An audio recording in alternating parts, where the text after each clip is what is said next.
આગળ વાત રાજકોટની કે જ્યાં ગોંડલમાં વરસાદને કારણે નદીમાં પૂર, દેરડી કુંભાજીમાં ધોધમાર વરસાદથી નદીમાં પૂર, કોલપરી નદીમાં પૂર આવતા ખેડૂતોમાં પણ ખુશી જોવા મળી છે। નદીમાં નવા નીરની આવક થતા ખેડૂતો ખુશ છે। દેરડી કુંભાજીમાં ધોધમાર વરસાદ જેને કારણે સ્થાનિક નદીઓમાં નવા નીરની આવક થઈ છે। કોલપુરી નદી કે જે હાલ અત્યારે બે કાંઠે વહેતી થઈ છે। રાજકોટ જિલ્લામાં ધોધમાર વરસાદથી નદીઓ બે કાંઠે, ગોંડલના સુલતાનપુર ગામની નદી બે કાંઠે વહી રહી છે। નદીમાં નવા નીર આવતા ખેડૂતો પણ ખુશખુશાલ છે, ત્યારે સ્થાનિક નદીઓ હાલ અત્યારે બે કાંઠે વહી રહી છે।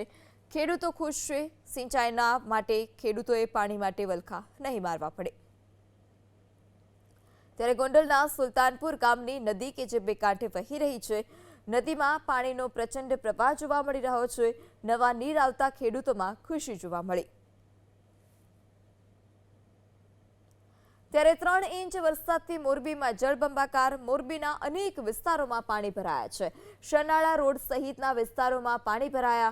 મોરબીમાં હજુ પણ ધોધમાર વરસાદની આગાહી કરવામાં આવી છે અને હજુ પણ હાલ અત્યારે મોરબીમાં મેઘરાજા કે જે હિટ વરસાવી રહ્યા છે। અનેક વિસ્તારો કે જે હાલ અત્યારે ભારે વરસાદને કારણે તરબોળ થયા છે, તો જગતનો તાત કે જે સારા વરસાદને કારણે ખુશખુશાલ છે।